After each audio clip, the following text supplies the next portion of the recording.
If you walked past this container tomato plant, you'd think it was a success, right? Honestly, I thought the same thing. At first glance, it looked strong, it looked healthy, it'll be a producer, exactly like a perfect plant. But something didn't quite add up. So I waited for the tomatoes and I waited. And this is what I got. Now don't get me wrong, there are tomatoes on this plant, but for a plant this size, there should be a lot more. And that's where it didn't make sense to me. In this video, I'll show you why this is happening and how you can make several mistakes that'll reduce your harvest, even when a tomato plant looks this good. The first clue I noticed was the container, because when I walked up to this plant, the first thing that caught my attention wasn't the leaves.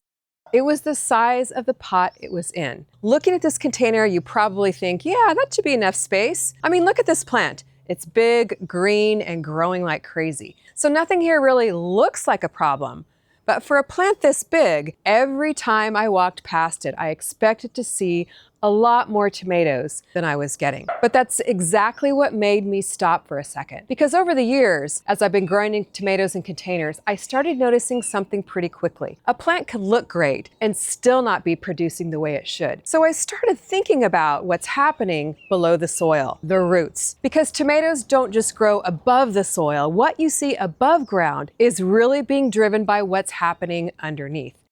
And in containers, the roots only have the space inside the pot. It doesn't matter how big the plant gets. The bigger the plant gets, the more root space it needs to support all that growth. And when root space starts getting tight, root production is often one of the first things to suffer. The tomato plant can keep pushing leaves and staying green, but if something starts slowing down, it's usually fruit production. And the weird part is, you don't really notice it right away. From the outside, everything still looks great and looks strong. But when harvest time rolls around, you realize there aren't nearly as many tomatoes as you expected. And it's so disappointing. That's when I started looking at this container a little differently. Now this is a 10-gallon pot, and yes, you can absolutely grow tomatoes in that size. But when a plant gets this big, you start pushing what that space can actually handle. Because everything this plant needs, water, nutrients, oxygen, and room for roots, all has to live inside this one container. And when it starts running out of room underground,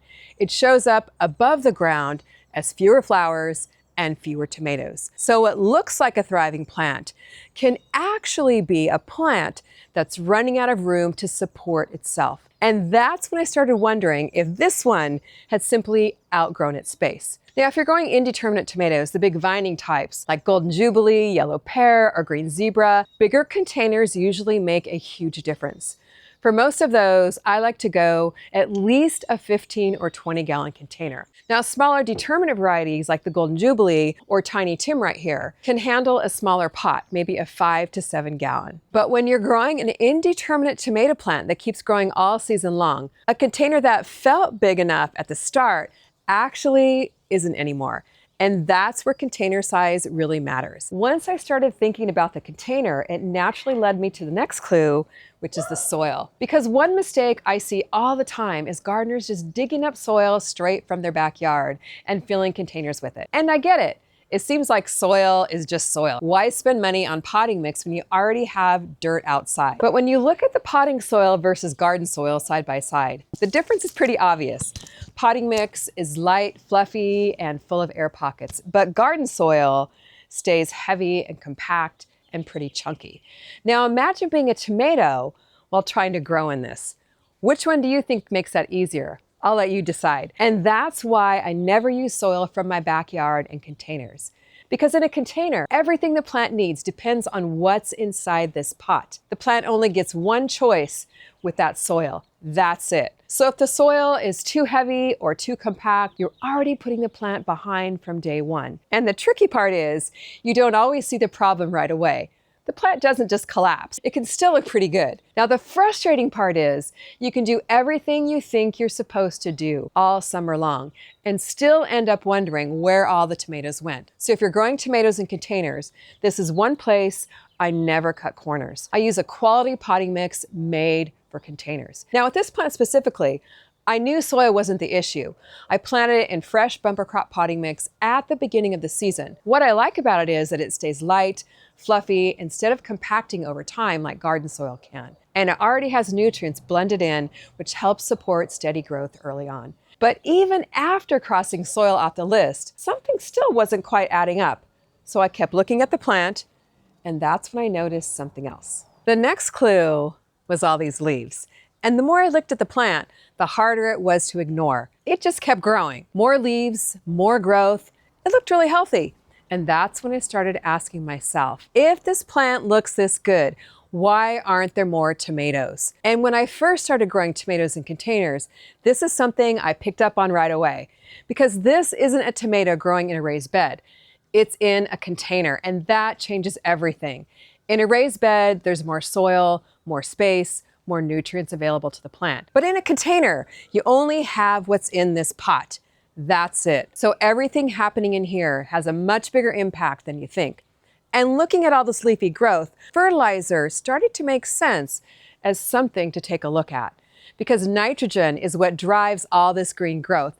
And this plant was putting on plenty of leaves. But the tricky part is, when tomatoes get more nitrogen than they really need, they can start pushing all their energy into leaves and stems instead of flowers and fruit. And that's exactly what I was seeing here. A big healthy plant with tomatoes on it, just not as many tomatoes as I would expect for a plant this size. A fertilizer was something that used to really confuse me, and it might be confusing for you too, because not all nutrients do the same thing. Nitrogen, or N, drives the leafy growth. Phosphorus, or P, supports flowering and root development. And potassium, or K, supports plant health and stress tolerance. But tomatoes need all three. That's why I always pay attention to the overall balance of nutrients, not just one number on the fertilizer label.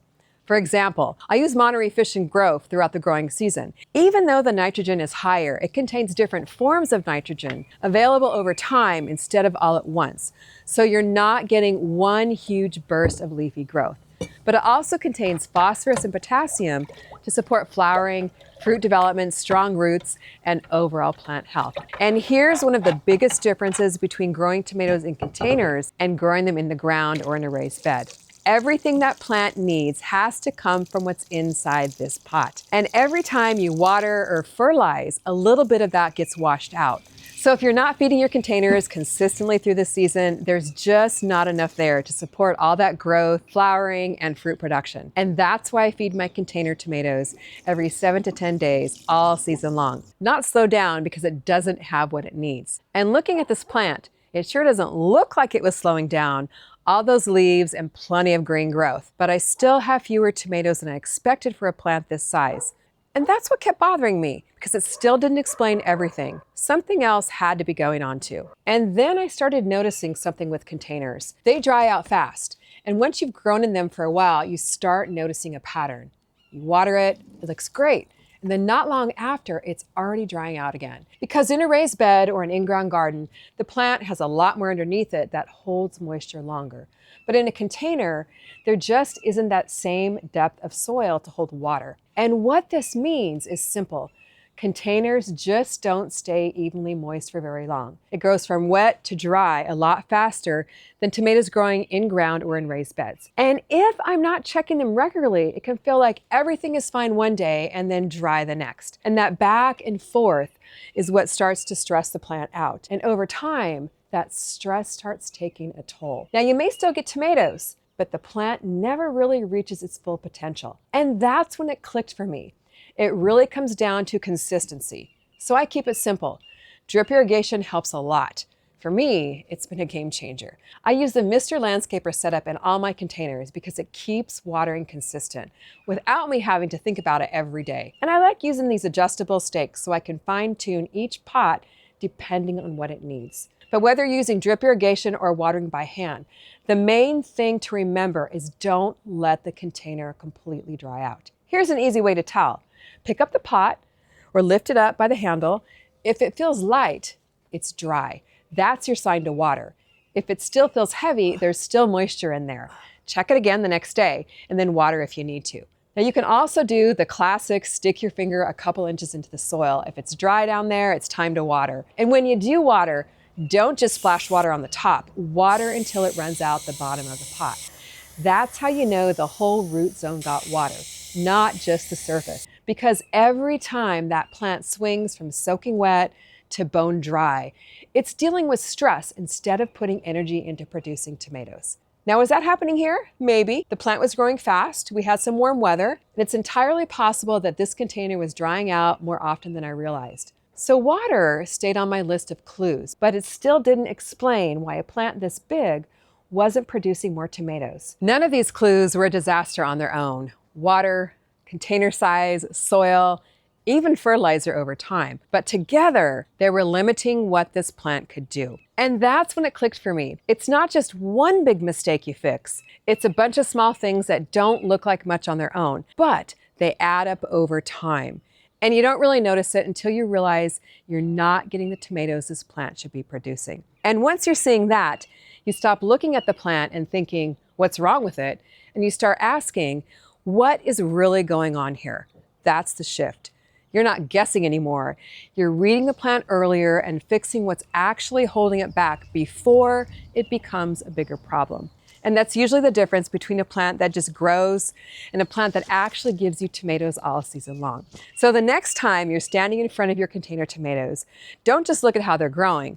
Fix what's holding them back before it starts costing you tomatoes. And that's how you start getting more tomatoes, especially in your containers. I'd love to hear what's going on with your container tomatoes.